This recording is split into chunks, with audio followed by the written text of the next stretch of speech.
Chapter 13. Fixing the Nets. "We're at close grips at last," said Holmes as we walked together across the moor. "What a nerve the fellow has! How he pulled himself together in the face of what must have been a paralyzing shock when he found that the wrong man had fallen a victim to his plot. I told you in London, Watson, and I tell you now again, that we have never had a foeman more worthy of our steel. I am sorry that he has seen you, and so was I at first, but there was no getting out of it. What effect do you think it will have upon his plans now that he knows you are here? It may cause him to be more cautious, or it may drive him to desperate measures at once. Like most clever criminals, he may be too confident in his own cleverness, and imagine that he has completely deceived us. Why should we not arrest him at once? My dear Watson, you were born to be a man of action. Your instinct is always to do something energetic. But supposing, for argument's sake, that we had him arrested tonight, what on earth the better off should we be for that? We could prove nothing against him. There's the devilish cunning of it. If he were acting through a human agent, we could get some evidence. But if we were to drag this great dog to the light of day, it would not help us in putting a rope round the neck of its master. Surely we have a case.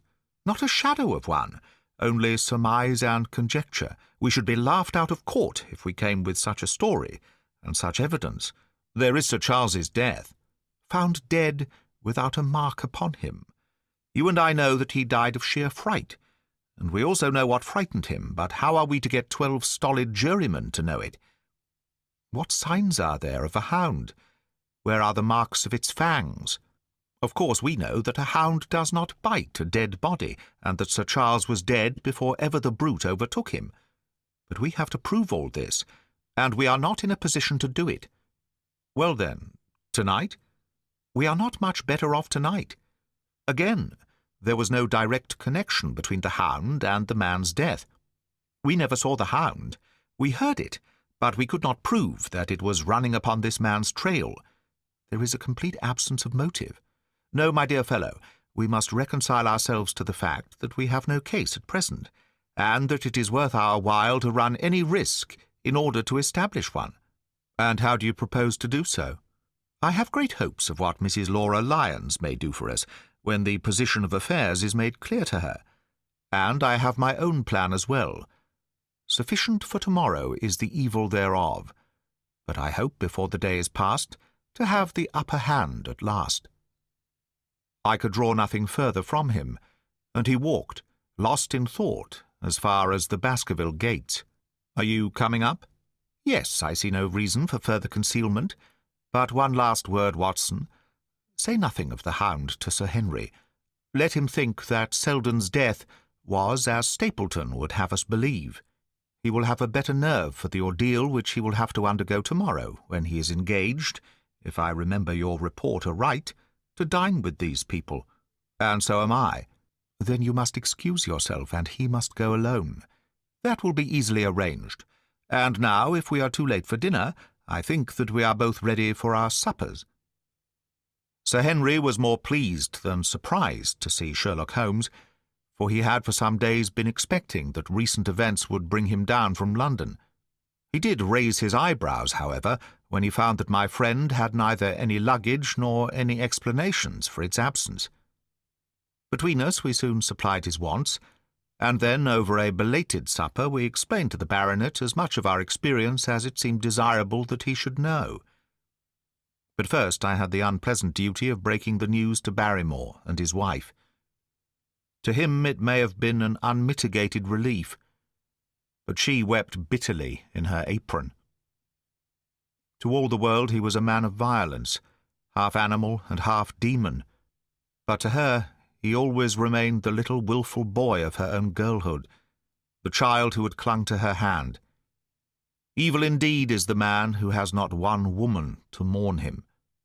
"I've been moping in the house all day since Watson went off in the morning," said the baronet.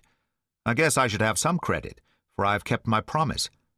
If I hadn't sworn not to go about alone, I might have had a more lively evening, for I had a message from Stapleton asking me over there." "I have no doubt that you would have had a more lively evening," said Holmes dryly. "By the way, I don't suppose you appreciate that we have been mourning over you as having broken your neck." Sir Henry opened his eyes. "How was that?" "This poor wretch was dressed in your clothes. I fear your servant who gave them to him may get into trouble with the police." "That is unlikely. There was no mark on any of them, as far as I know." "That's lucky for him. In fact, it's lucky for all of you, since you are all on the wrong side of the law in this matter. I'm not sure that as a conscientious detective my first duty is not to arrest the whole household. Watson's reports are most incriminating documents." "But how about the case?" asked the baronet. "Have you made anything out of the tangle? I don't know that Watson and I are much the wiser since we came down." "I think that I shall be in a position to make the situation rather more clear to you before long. It has been an exceedingly difficult and most complicated business. There are several points upon which we still want light, but it is coming all the same. We've had one experience, as Watson has no doubt told you. We heard the hound on the moor, so I can swear that it is not all empty superstition. I had something to do with dogs when I was out west, and I know one when I hear one. If you can muzzle that one and put him on a chain, I'll be ready to swear you are the greatest detective of all time." "I think I will muzzle him and chain him all right, if you will give me your help." "Whatever you tell me to do, I will do." "Very good, and I will ask you also to do it blindly, without always asking the reason." "Just as you like."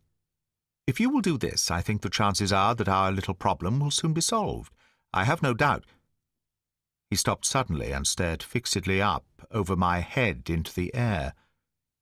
The lamp beat upon his face, and so intent was it and so still that it might have been that of a clear-cut classical statue, a personification of alertness and expectation. "What is it?" we both cried. I could see as he looked down that he was repressing some internal emotion. His features were still composed, but his eyes shone with amused exultation. "Excuse the admiration of a connoisseur," said he as he waved his hand towards the line of portraits which covered the opposite wall. "Watson won't allow that I know anything of art, but that is mere jealousy because our views upon the subject differ. Now these are a really very fine series of portraits."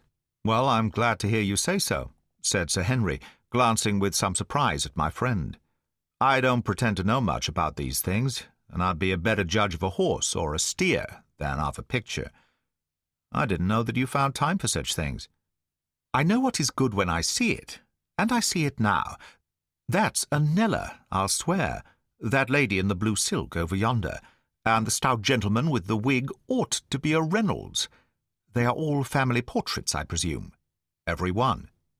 "Do you know the names?" "Barrymore has been coaching me in them, and I think I can say my lessons fairly well." "Who is the gentleman with the telescope?"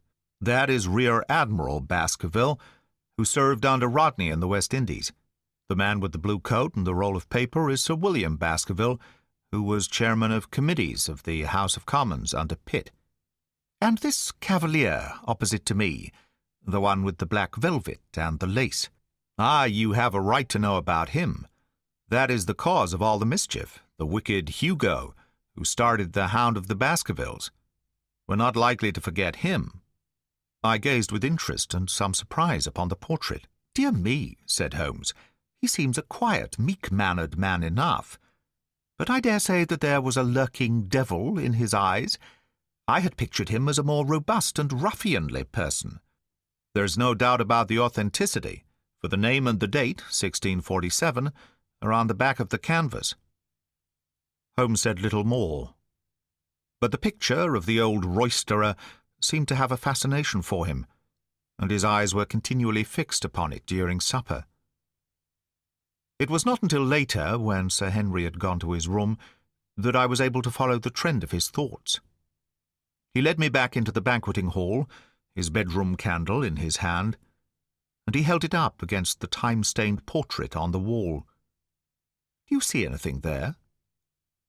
I looked at the broad-plumed hat, the curling love-locks, the white lace collar, and the straight, severe face which was framed between them. It was not a brutal countenance, but it was prim, hard, and stern, with a firm-set, thin-lipped mouth and a coldly intolerant eye. Is it like anyone you know? There is something of Sir Henry about the jaw. Just a suggestion, perhaps, but wait an instant. He stood upon a chair, and, holding up the light in his left hand, he curved his right arm over the broad hat and round the long ringlets. "Good heavens!" I cried in amazement. The face of Stapleton had sprung out of the canvas. "Ha! You see it now. My eyes have been trained to examine faces and not their trimmings. It is the first quality of a criminal investigator that he should see through a disguise. But this is marvellous. It might be his portrait. Yes, it is an interesting instance of a throwback, which appears to be both physical and spiritual.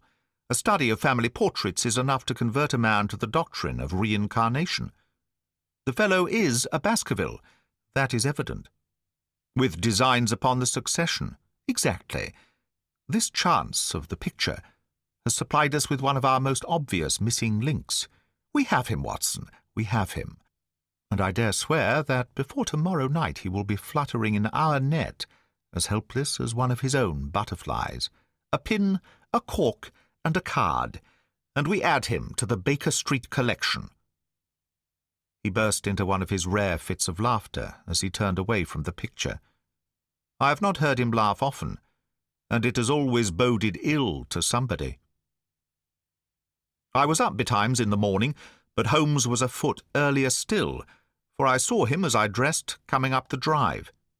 "Yes, we should have a full day today," he remarked, and he rubbed his hands with the joy of action. "The nets are all in place, and the drag is about to begin.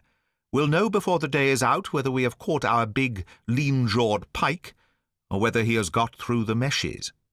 Have you been on the moor already? I have sent a report from Grimpen to Princetown as to the death of Selden. I think I can promise that none of you will be troubled in the matter. And I have also communicated with my faithful Cartwright, who would certainly have pined away at the door of my hut, as a dog does at his master's grave, if I had not set his mind at rest about my safety. What is the next move? To see Sir Henry. Ah, here he is. Good morning, Holmes, said the baronet. You look like a general who is planning a battle with his chief of the staff. That is the exact situation. Watson was asking for orders. And so do I. Very good. You are engaged, as I understand, to dine with our friends, the Stapletons, tonight. I hope that you will come also. They are very hospitable people, and I am sure that they would be very glad to see you. I fear that Watson and I must go to London. To London? Yes, I think that we should be more useful there at the present juncture. The baronet's face perceptibly lengthened. I hoped that you were going to see me through this business. The hall and the moor are not very pleasant places when one is alone. My dear fellow, you must trust me implicitly, and do exactly what I tell you. You can tell your friends that we should have been happy to have come with you, but that urgent business required us to be in town. We hope very soon to return to Devonshire. Will you remember to give them that message? If you insist upon it. There is no alternative, I assure you. I saw by the baronet's clouded brow that he was deeply hurt by what he regarded as our desertion. When do you desire to go? He asked coldly. Immediately after breakfast. We will drive into Coombe Tracy, but Watson will leave his things as a pledge that he will come back to you. Watson, you will send a note to Stapleton to tell him that you regret that you cannot come. I have a good mind to go to London with you, said the baronet. Why should I stay here alone? Because it is your post of duty, because you gave me your word that you would do as you were told, and I tell you to stay. All right, then, I'll stay. One more direction. I wish you to drive to Merripit House. Send back your trap, however, and let them know that you intend to walk home. To walk across the moor. Yes. But that is the very thing which you have so often cautioned me not to do. This time you may do it with safety. If I had not every confidence in your nerve and courage, I would not suggest it. But it is essential that you should do it. Then I will do it. And as you value your life, do not go across the moor in any direction, save along the straight path which leads from Merrypit House to the Grimpen Road, and is your natural way home. I will do just what you say. Very good. I should be glad to get away as soon after breakfast as possible, so as to reach London in the afternoon.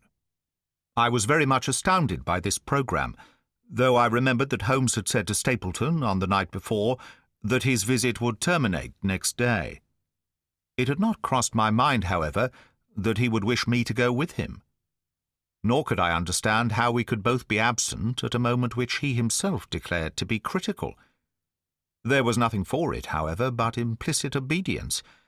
So we bade good-bye to our rueful friend, and a couple of hours afterwards we were at the station of Coombe Tracey, and had dispatched the trap upon its return journey. A small boy was waiting upon the platform. "Any orders, sir?" "You will take this train to town, Cartwright. The moment you arrive, you will send a wire to Sir Henry Baskerville in my name to say that if he finds the pocket-book which I have dropped, he is to send it by registered post to Baker Street." "Yes, sir." "And ask at the station if there is a message for me." The boy returned with a telegram, which Holmes handed to me. It ran, "Wire received, coming down with unsigned warrant. Arrive 5:40, Lestrade." That is in answer to mine of this morning. He is the best of the professionals, I think, and we may need his assistance. Now, Watson, I think that we cannot employ our time better than by calling upon your acquaintance, Mrs. Laura Lyons. His plan of campaign was beginning to be evident. He would use the baronet in order to convince the Stapletons that we were really gone, while we should actually return at the instant when we were likely to be needed. That telegram from London, if mentioned by Sir Henry to the Stapletons, must remove the last suspicions from their minds. Already I seemed to see our nets drawing closer around that lean-jawed pike. Mrs. Laura Lyons was in her office, and Sherlock Holmes opened his interview with a frankness and directness which considerably amazed her. "I am investigating the circumstances which attended the death of the late Sir Charles Baskerville," said he. "My friend here, Dr. Watson, has informed me of what you have communicated, and also of what you have withheld in connection with that matter." "What have I withheld?" she asked defiantly. "You have confessed that you asked Sir Charles to be at the gate at 10 o'clock. We know that that was the place and hour of his death. You have withheld what the connection is between these events. There is no connection. In that case, the coincidence must indeed be an extraordinary one. But I think that we shall succeed in establishing a connection after all. I wish to be perfectly frank with you, Mrs. Lyons. We regard this case as one of murder, and the evidence may implicate not only your friend Mr. Stapleton, but his wife as well." The lady sprang from her chair. "His wife!" she cried. "The fact is no longer a secret. The person who has passed for his sister is really his wife." Mrs. Lyons had resumed her seat. Her hands were grasping the arms of her chair, and I saw that the pink nails had turned white with the pressure of her grip. "His wife," she said again. "His wife. He is not a married man." Sherlock Holmes shrugged his shoulders. "Prove it to me. Prove it to me, and if you can do so—" The fierce flash of her eyes said more than any words. "I have come prepared to do so," said Holmes, drawing several papers from his pocket. "Here is a photograph of the couple taken in York 4 years ago. It is endorsed Mr. and Mrs. Vandeleur. But you will also have no difficulty in recognizing him and her also, if you know her by sight. Here are 3 written descriptions by trustworthy witnesses of Mr. and Mrs. Vandeleur, who at that time kept St. Oliver's private school. Read them, and see if you can doubt the identity of these people." She glanced at them, and then looked up at us with the set, rigid face of a desperate woman. "Mr. Holmes," she said, "this man had offered me marriage on condition that I could get a divorce from my husband. He has lied to me, the villain, in every conceivable way.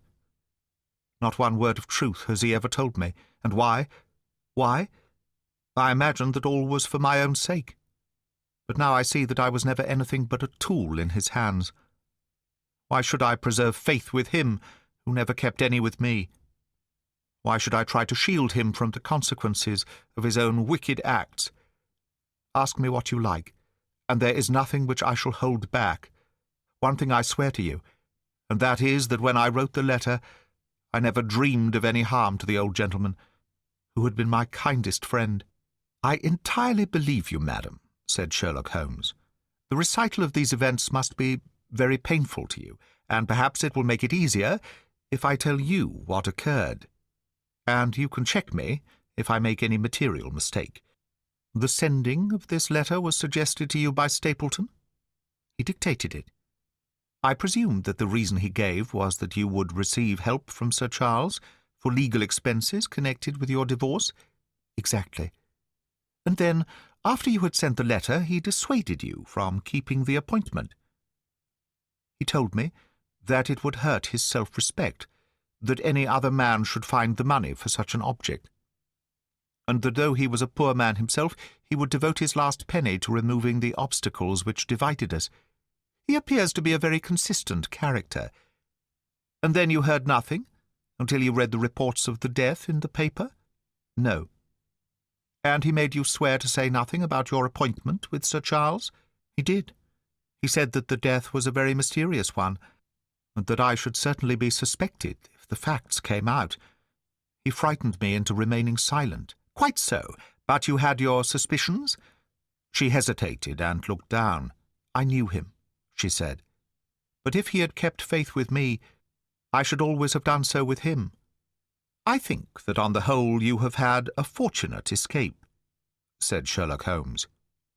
"You have had him in your power, and he knew it. And yet you are alive. You have been walking for some months very near to the edge of a precipice. We must wish you good morning now, Mrs. Lyons, and it is probable that you will very shortly hear from us again.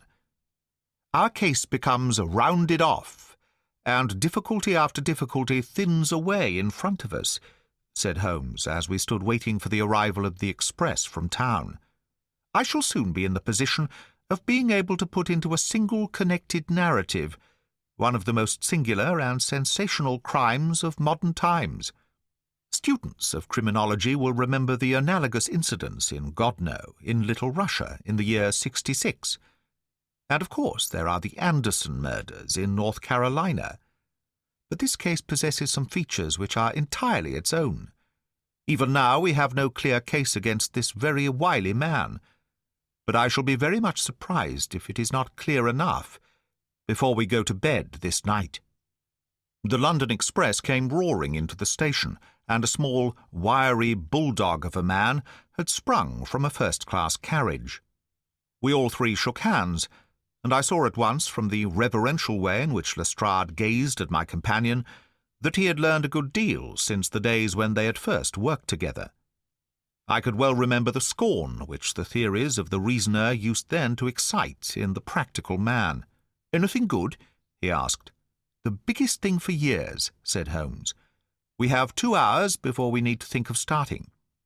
I think we might employ it in getting some dinner, and then, Lestrade, we will take the London fog out of your throat by giving you a breath of the pure night air of Dartmoor. Never been there? Ah, well, I don't suppose you will forget your first visit."